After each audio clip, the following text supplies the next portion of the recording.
A while back, my amazing husband, Paul, this guy, actually decided that he wanted to buy a $100,000 Porsche. And that inspired a whole YouTube video all about my feelings about that and how we handled it and what happened next. And then we got to do another video that was him reacting to that video.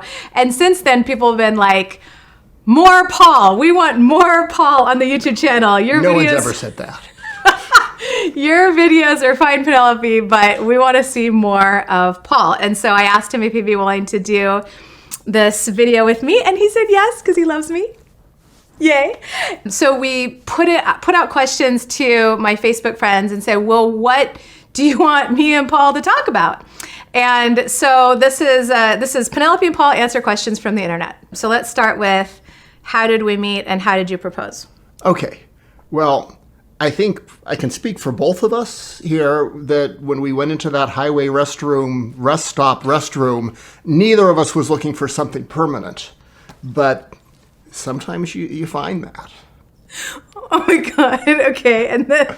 Oh, wait. Did you want to. Are we not going with the real answer? We met on Match.com. I'm sorry, I forget you like to use that one.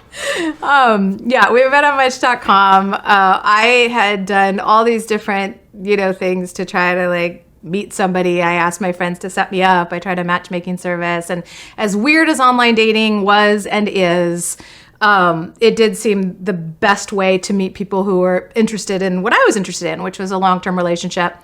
And I saw this guy on there that had a parrot. And I also had a parrot. So I thought, well, I'll message him. If nothing else, he understands the parrot thing. And he wrote back. Yes. And the proposal, honestly, I was so oh my God, what is happening right now, that I don't even remember the specifics because I just flew right out of my body. So maybe Paul can refresh me. Well, let's see. You took me to the French Laundry for my birthday that year. I remember that part. We went up and I had already kind of targeted because, when we started dating, you had a very set criteria for this is how the relationship has to move. And that if it's going to move. If it's going to move, because you wanted kids, I wanted kids, but, realistically, my timetable for kids is way more open being male. French Laundry, they have that nice little area outside, and we kind of I guided you out there to hang out afterwards, and I asked you to marry me. Yeah, you're oh, just kind of sit here for a second. I was oh my God, what's going on? And then you said some stuff, and that's when I left my body. So I don't even remember anything you said. Do you remember any of that? No, I'm trying to think of something to say, but if only everything I say is going to be highly inappropriate for your channel. So, okay. I don't remember the specifics, but I imagine it was summary of what I just said, and that I thought things were going really good for us, and I was ready to sign up for more. Aw, that's awesome. I was ready to subscribe to your life services. Subscribe to the channel. Yes, exactly. Tap the like button. So then what would you say, and this is something that we were kind of talking about recently when thinking about doing this video, because this came up a lot in what people are asking about, but what would you say have been our biggest money fights, and how did we resolve them, if we resolved them? I don't think we've had a lot of big money fights, and we usually just talk about it if there's a disagreement on something. Have we ever had a fight about anything? A fight? I don't think so. No. No. I've heard people say, you need to learn to fight right, and good relationships, you got to learn to, fight. And I'm that does not sound interesting to me. I didn't grow up in a house where there was a lot of, yelling or fighting, and I'm glad, and I'm still glad that's not the case. And so I'm a person that tends to avoid confrontation, for better or worse, and I'd venture to say you're the same. Usually when you have something to tell me that you don't think I'm gonna you're I don't know, I'm okay with confrontation, but I would it's not a first resort or even a second resort. Yeah.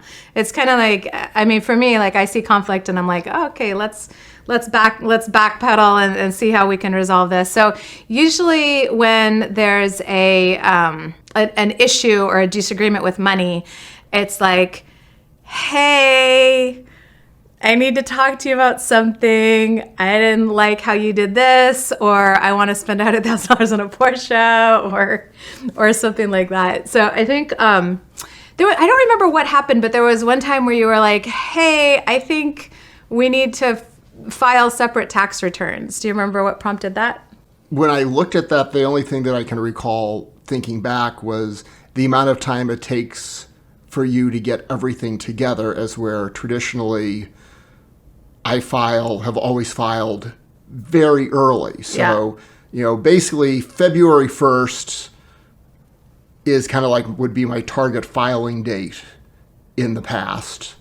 And then, of course, the only reason I wouldn't file right then is if I owed money, in which case I would just put all the papers aside and wait till the due date. But I like that philosophy. If you're getting a return, get it as soon as possible. With Penelope here, it's like everything runs up against the due date.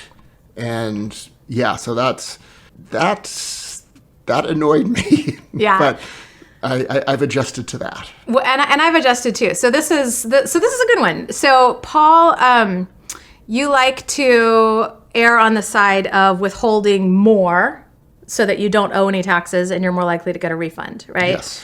And I like to err on the side of withholding less, even if it means I have to pay something, because I don't want to give the government an interest-free loan. I want to keep the use of my money, even if it's just earning some interest in a savings account, versus giving that to the government. And so there was a little bit of that of I want to make sure with withholding versus I want to make sure we're not withholding, right? So I think there was some difference in opinion there. And then, my taxes are just more complicated because I have to finish my corporate returns before I have the information for my personal returns. And so it's a longer process. So I would actually loved, to have everything done in February. But there's just steps that need to happen. And how I handled that with Paul was I realized this is really important to him. And in general, and I think you probably feel the same way, but in general, believe it or not, I want him to be happy. I want him to be happy. I want to give him what he wants if I can. And so I'm okay, how can I withhold more so that we don't owe taxes? So I upped the withholding on my paycheck. And then I also, I was already doing this, but I upped how much money I'm putting aside in the separate corporate account for taxes just to make sure there's plenty there. So I decided to go a little bit more with what he wanted because it was important to him. And I'm what's more important to me? A little bit of interest in my account or Paul's happiness? So there was that. And then I also, because I was on the not having a refund side, so I would wait till the end because, why not if I owed taxes?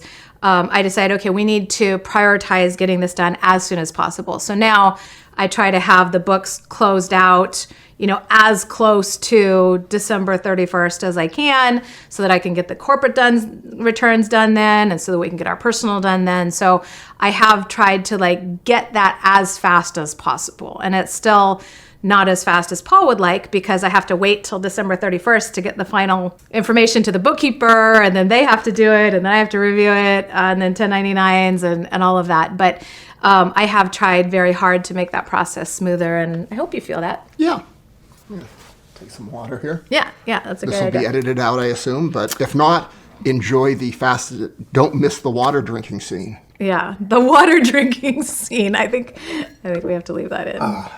Okay, so I'll add a couple of comments. Okay. When this first came up, I was doing the taxes. Yeah. Since then, the same person who does your corporate taxes is now doing our personal taxes. Yeah, when I was responsible for getting the taxes done, I was going absolutely batshit crazy. I need the papers. I can't do this. And so, that was one thing. I'm not crazy about giving, free money to the government. But the small difference it makes if you've ever been caught out, with the kind of the way it works of if you owe too much, you have to pay extra, there's penalties and all sorts of stuff. I got caught out back in my 20s with that once. Oh, now now we're learning. Yes. Okay. So the systems, every system I have for anything is a reflection of what's gone before it. So when I made the decision of, this is the amount I withhold, and then of course even figuring, at prior employers where it's like I'd ask for a little bit extra, it was all calculated out to cover contingencies. So that, refund is nice, but moreover, I never wanted to be caught out having to pay something that I could otherwise avoid. That makes sense. Yes. Yeah. So you're like, okay, I'm going to put a system in place to avoid the pain of that happening before. So we did a whole video on the whole $100,000 Porsche thing, but what you don't know is since then, you know what I'm going to say? I know. I'm pretty sure. Paul bought another Porsche. Oh my God. So can you let them know how that was, how that went over? Great. What do you want me to say? Somehow he convinced himself that for his new daily driver, I got a new car too. Okay, so let's just confess that. I got a new Toyota Camry, and we did a lot of research on that. Yes. And I had never saw myself as somebody buying a brand new car just because of the instant depreciation. So we did a lot of research on what did we want to do in terms of should we get an older car, a newer car. You brought up the idea of a Porsche Macan because it's bigger. Yeah. And you thought we could haul the kids around and their friends. And we test drove one, which was cool. Yeah. And then we realized that with the way the used car market's going lately post-COVID, it was just a few $1,000s more to get a brand new Camry, and I could get all the warranties and the financing and all that stuff. So thank you for helping me do that, by the way, because he's so smart with car stuff and he helped me figure that all out. And I'm so grateful. So then I got that. And, but he would not be happy with a Camry, even a brand new one. He decided that he needed a Porsche Macan, and not even a Porsche Macan, but a new Porsche Macan. So I was like, how do you justify that that's a need? That seems more like a want, which I think I actually said to you. But how did you decide that you needed a new Porsche Macan? Something just have to be. No. Okay, so, the other car is great. I love it. It gets a lot of track miles. You're talking about the other Porsche, the GT4. GT4. I guess I started seriously considering a Macan about roughly a year into ownership of the GT4 when I had a loaner Macan from the dealer. And it's like, I'm really surprised. SUVs aren't something I would think, they're not me.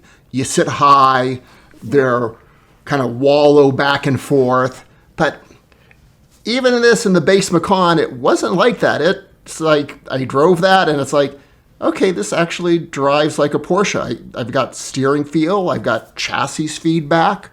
So it was in my mind, along with the fact that my old WRX hatch was past the 10-year mark. It was still going well, but if you've had cars a long time, sometimes you get the feeling there's stuff coming up.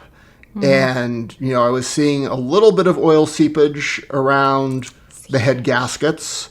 That's a potential problem area. So I was looking at this and what's the money here? And making the decision of how am I going to move out of this? Especially with the way the car market's changed. Subaru doesn't make another WRX hatch. So I wasn't going to stay with the WRX even though I have 20 plus years between my previous two.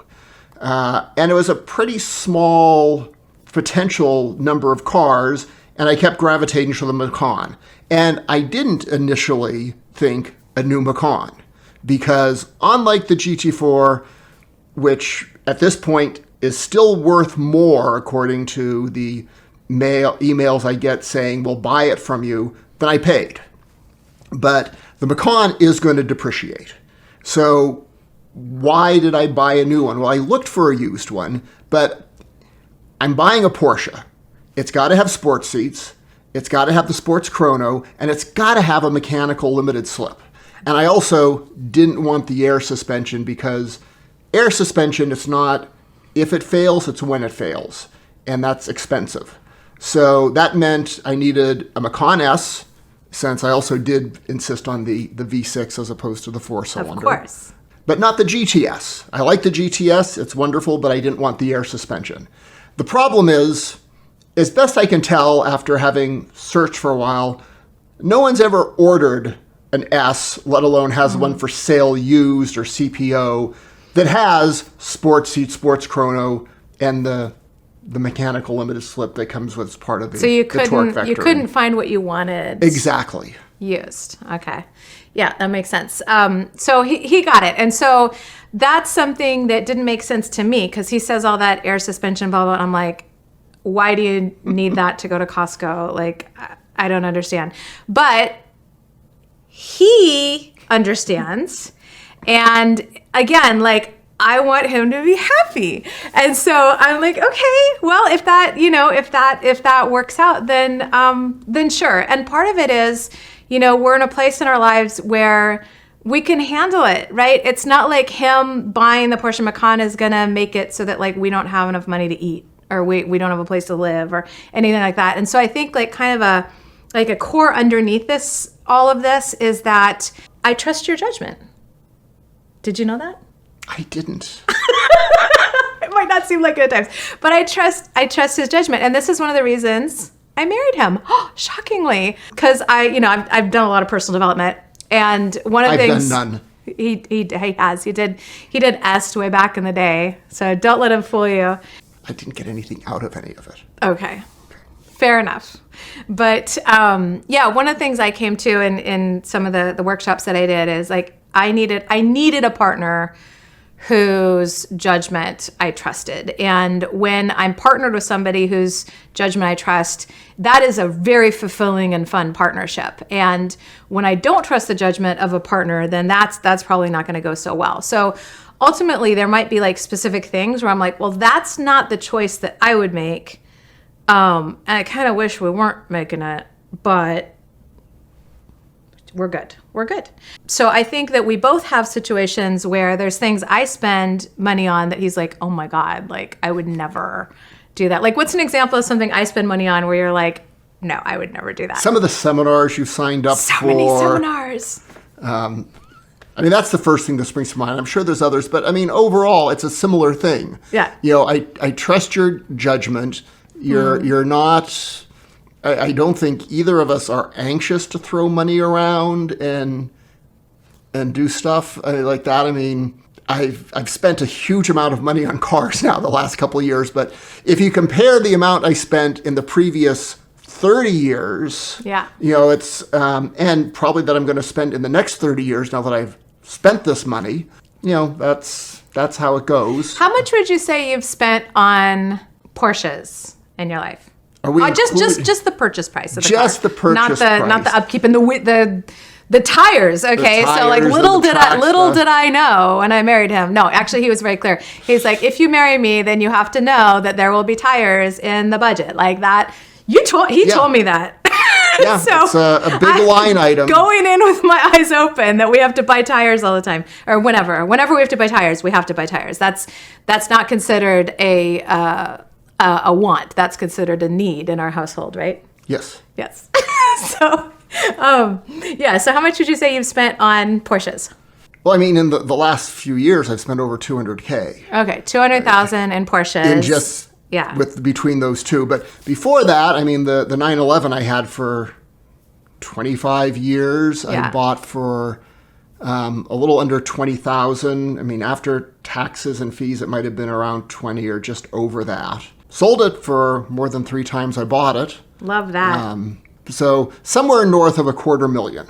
Okay, somewhere north of $250,000, which sounds like a lot. When you say $250,000, it sounds like more. Yeah, that's why I said that. Yeah. I kind of like, now I'm a little scared to say this, but if we're going to be fair, even though I'm like, oh my God, I can't believe you'd spend that much on a car, I have invested over $600,000 in my education over the last 20 years in terms of like mentorship and coaching and classes and just all that stuff. And I don't know if you know that, but you're probably like about to throw up right now.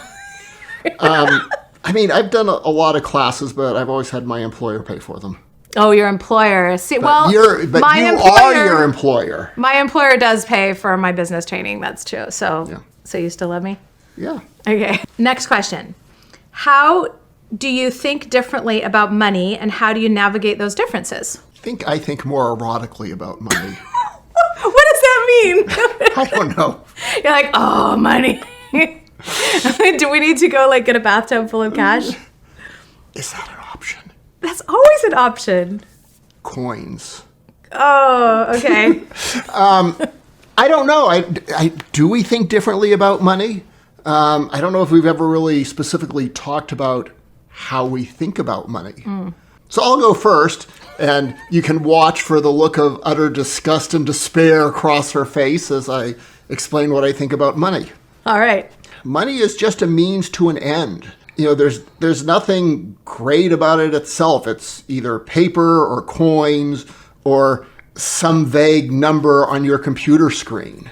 So the only thing you're really looking for with money is it provides a sense of security for those unexpected things in life and a means for you to do the things you want to do, whether that's prepare for that third Porsche. Get ready now. Or make sure Gabriel and Michael are set up for whatever they need to help them get started in the world, or to take that great vacation, or just enjoy a meal out. It's a freedom aspect to know, okay, it's like, this is expensive or whatever, but I can go do it. The second part I'd add is that money isn't a great, rare commodity. I forget, might have been Rich Dad that talks a lot about Colonel Sanders, who was essentially broke in his 70s and then still managed to become a multimillionaire. There are lots of opportunities for money. I certainly not turning it down. It's like more money, sure. But I don't consider it like a great priority. It doesn't drive me to an extent. I don't have a great fear around it. I like seeing a good balance in my bank account. And, sometimes I get a little frazzled over, I look at something in the finances that I might not have noticed for a month or two. And suddenly I get like, what's wrong? This is wrong. And you might pick up on that, or I might hide it nicely from you that I get completely frazzled. Okay. But, yeah, that's what I think about money. Okay, fair enough. For me, thank you for sharing that. Yeah. I'm always looking for how it can support me to create more of a feeling of freedom, because freedom is one of my highest values. And so I'm like, okay, how do we leverage this money to become financially free and have lots of passive income and like that? And I think that sometimes I have to kind of slow down and be like, okay, yes, let's do this vacation or get this car or whatever, because I'm always looking for how can we invest more? How can we invest more? Because I'm kind of into that. One thing that I think, this isn't necessarily how I don't know if this is how we think about money, but maybe how we manage money differently. Like, I really like to have separate bank accounts for specific purposes, and Paul thinks that's crazy. And so when we got together... I don't think it's crazy. But you don't think it's crazy? No. But no. He wouldn't do that. So That's correct. I think before we got together, you had like your one main account, but you like to keep a certain minimum balance in it, right? Well, I had the investment accounts, obviously like retirement accounts are separate. And then I had two bank accounts, one that was long-term interest paying, and then the checking account that was the catch-all I wanted to have. I always kept a certain amount in there. And then at some point, if it went above this, where I'd suddenly look and go, wow, that's gotten to be a lot there, because I always tried to make sure I have more income than expense. Then I would either decide to move that into an investment, buy another guitar. Well, or I would say it's time to go buy new headers for this track car, or of course you you can't have too many guitars. Can't have too many. How many guitars do you have now? It's like 10, between 10 and 12. Like 10 and a half? You have some that aren't totally Well, I mean, well. there is, I have a beautiful flame koa body that I bought when I had the chance, but I've never got that built into a guitar. But I'm not counting that. Okay. But I think it's 10 or 11. 10 or 11 guitars. And so, yeah, that makes sense. So you're like, okay, there's more in here. So I like to have specific accounts for specific purposes. And so how I kind of, I don't know, like compromised or whatever, was I was like, okay, Paul, I need this. Like I need to have some separate accounts, but let me do as few as possible. So in our personal finances, we have our personal checking that like the bills get paid from.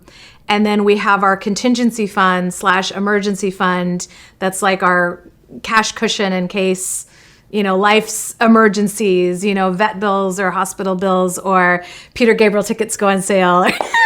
Well, you might not know this, but I want you to be happy too, which is why that is. I mean, I was generally fine with the proverbial pile of cash that I just segmented in my head.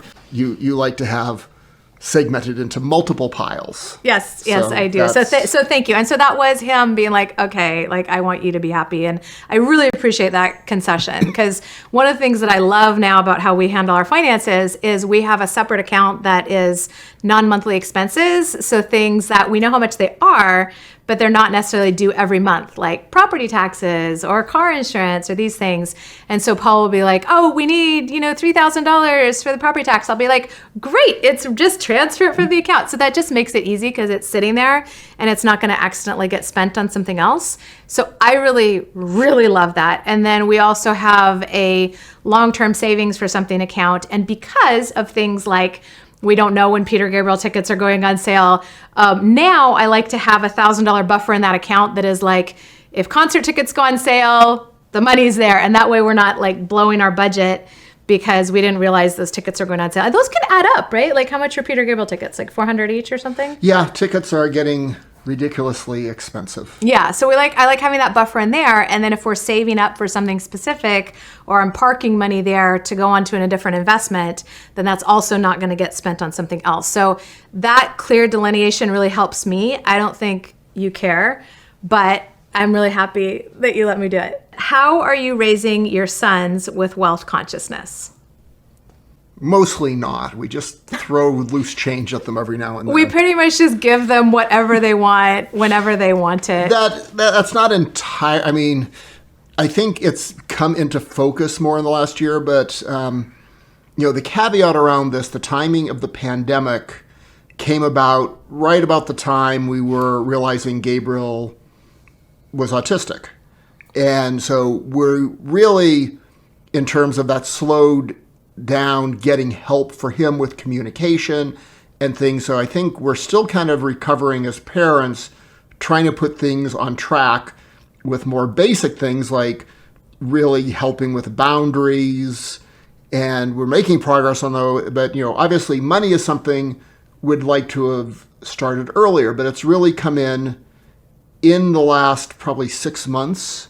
It was very satisfying as he's learned to do things, and we kind of started to use money to incentivize him of you could earn $1, or as he likes as 100 cents to do this or try doing this, and help work on boundary issues, openness and flexibility, and all of the things that we work on him with. So he was earning money. He saved up and he bought his own number blocks book, which he was cool. So happy and proud of getting. So it's still a work in progress, but it's something we're going to keep working on and guiding and try and, I think, have them be knowledgeable about money. I mean, Gabriel is knowledgeable on the number side because he loves anything numbers. with numbers. Yeah. And Michael, realistically, we're just working on helping him learn how to talk. Yeah, he's speech delayed, but he's getting there. So we'll see if we can, get him to say compound interest soon. Yes, totally. You're going to make some flashcards. So I want to underline a couple things that I'm really proud of that we're doing. One thing is that both kids have 529 plans. So we're putting money every single month towards their education. So I think that's really good. High five for us for doing that. And then also the boys work as child models for the Bay Area Model and Talent Agency, which is a parent-owned company that's actually a sole proprietorship that Paul and I own. And that gives them an earned income so that they can also then invest in Roth IRAs. So I feel like super happy with how that's going. Yay, yay, yay. Is there anything else you wish that they'd asked that they didn't ask, or any last thoughts you want to share? So no, I don't have anything other to add, I guess, or maybe I don't think we fight. It's not our style, and we discuss until we find the compromise if needed, or just agree that that's might not be what I would do, but that's okay.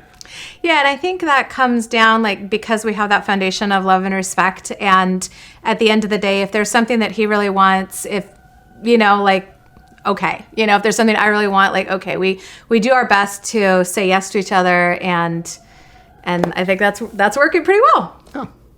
Well, thank you for watching, and thank you for doing this with me. Let us know in the comments if you want more Paul Smith videos. No one wants that. We could do another one. Thank you, sweetie. Yeah. Hi, Michael. Say hi. You haven't been here since. How old was he when he was on the YouTube channel before? He was like this. Yeah, he was just a little bundle, and here he is 2 years later. Pre-cookie eater. Yeah, you're like, I'm a full-grown cookie eater. Yeah. And getting fuller all the time from eating the big cookies.